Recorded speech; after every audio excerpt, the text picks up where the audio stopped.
Hello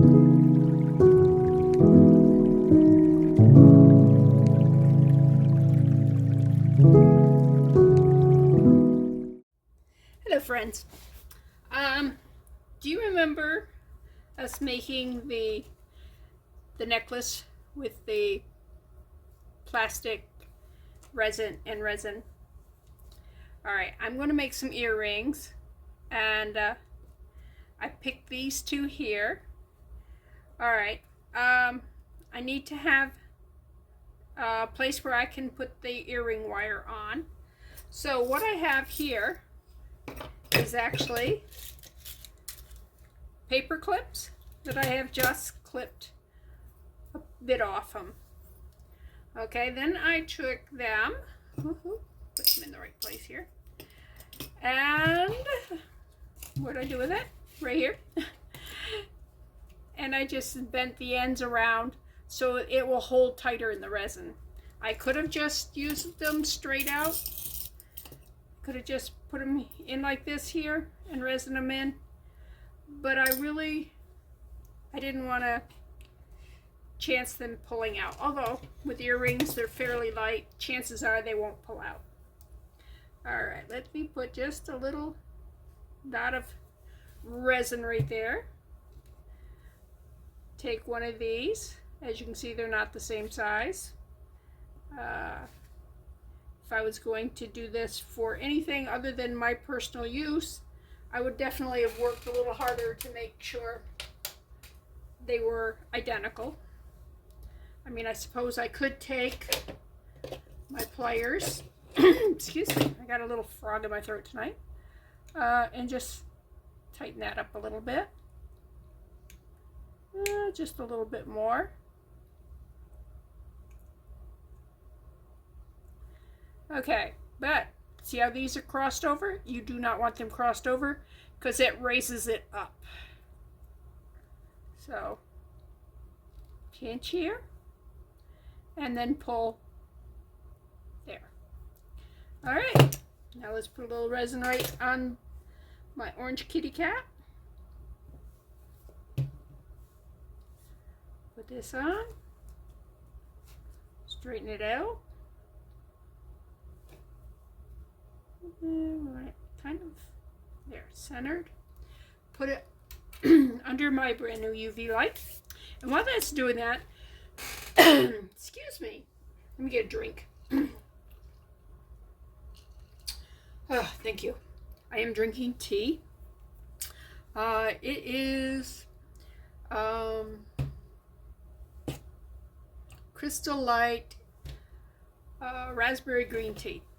Anyways, while we're talking on paper clips, these here, you see how thick this is?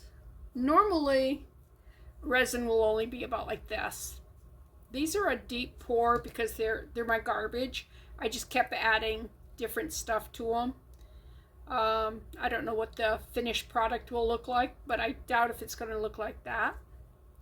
I might just back it with a color or put some flowers on it. I don't know what I'm going to do with it. Could put a sticker on it. Resin that in. But like these here are also it's only that deep right there.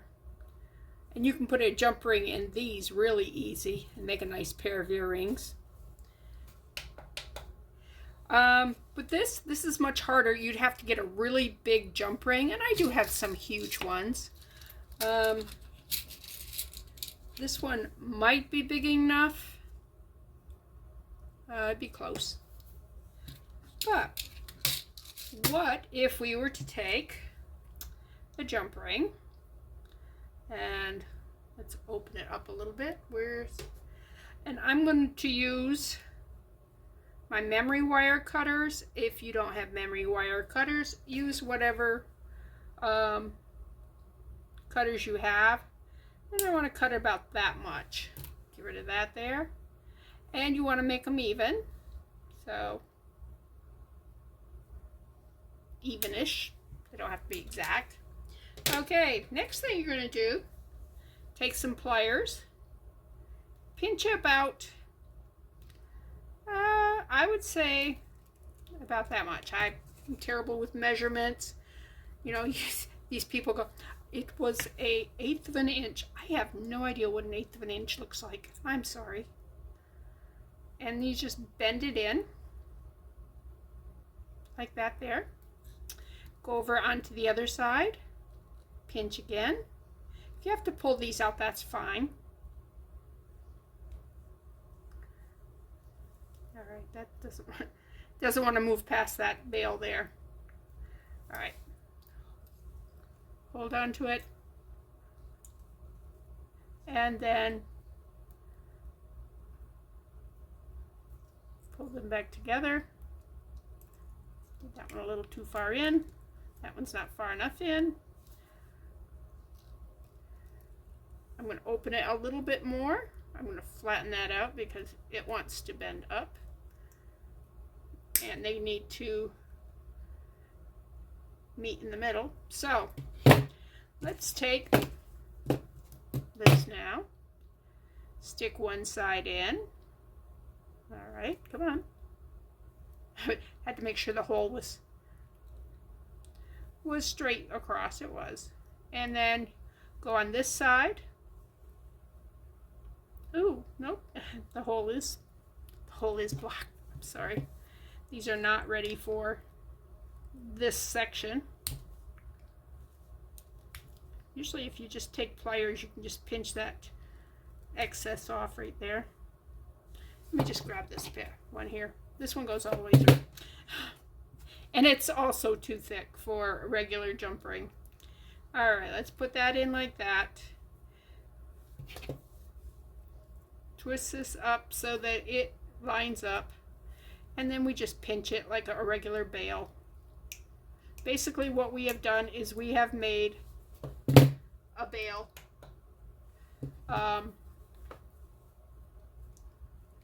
And you just line it up. Okay, I can't, my eyes are doing wiki things there. There we go. Line it up. And squish it in. And just pinch them. Just like you would a regular pinch bail. And if you want to straighten it out a little bit, just pinch it with your pliers. There you go. We have made our own little bail for that. And we did it out of a paper clip.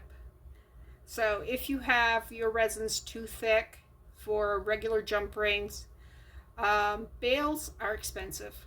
I mean, they're not horribly expensive, but they're not as cheap as like jump rings. And definitely not as cheap as paper clips. So I will drill the hole in that one. Looks like it's through, but when you look on this side, it doesn't look like it's through. And let me... Sometimes you can just push it through. There we go. See? Push through. And then there's the little plug. Throw the plug away. So, I can do the same thing on this one as what I did on the other. And that is go about that far. So I'm doing about that much, okay? And just bend it in. Oop, that one didn't bend as much. So I'll probably put a little more on this side here. Okay. That should reach all the way across. All right. Bring it up a little bit. Put the long one in first because that'd be the easiest.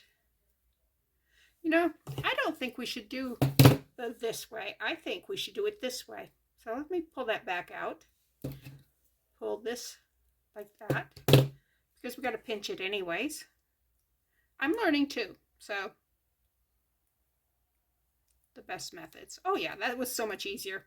So much easier. So in your world, do what I just did, and that is do the thing that you're never supposed to do with the jump ring and open it this way. But with a pinch bail, that is what you do, and then you're going to squish them back together. Let's see. Now we have pair of earrings ready to go, except for they're not ready to go because that's not ready. Anyways, let's bring our kitty cat and our fish back out. We got this on, they're stuck on, but now we want to embed them so that no matter what you're putting on the back of this, whether or not it's a jump ring or something that you may have purchased that's is made for this, make sure it gets embedded, okay, so that it will not pull out. And also you kind of dome in the back too. It gives it a more finished look. I mean, people don't see too much of the back, but you see it. And if you're selling it, your customer is going to see the back.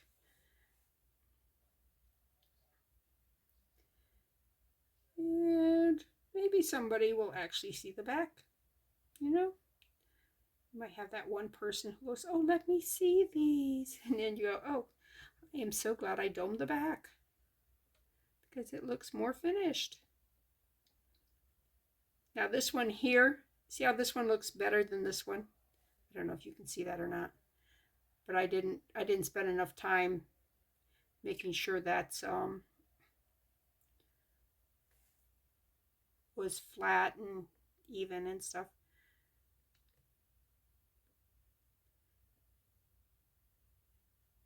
And I'm not selling these. These are from, I think I'm going to wear them to church tomorrow because I really think they're cute. I mean, they're not churchy. Unless you go loaves and fishes, but then I don't know what the cat has to do with loaves and fishes. I mean, I suppose there could have been a cat there.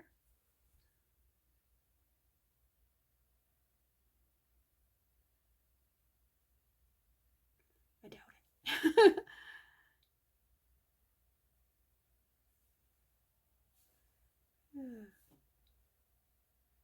Okay, let me put that under the UV light here.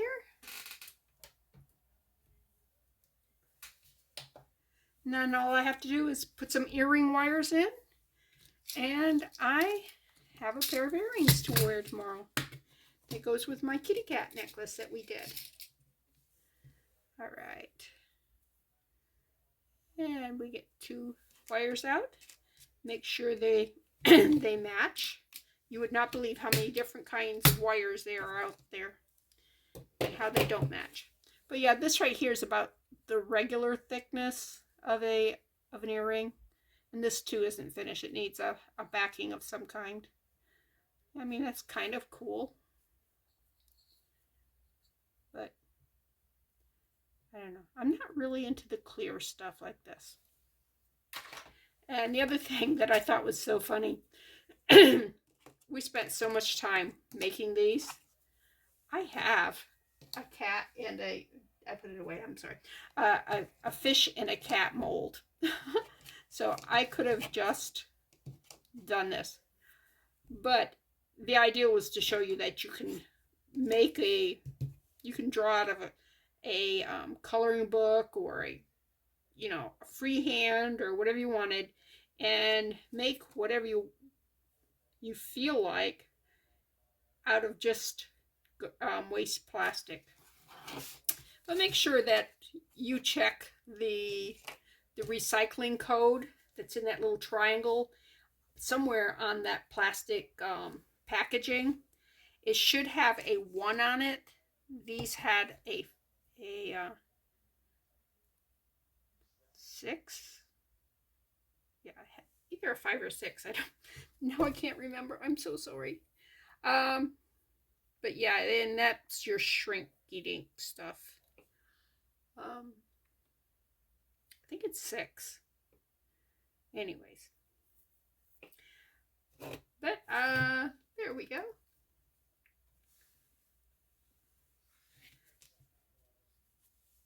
See how cute he is? Oh, I got a little schmutz on him. And here's the fish. Again, adorable. So I'm just going to put the wires on them. And I have that ready for tomorrow.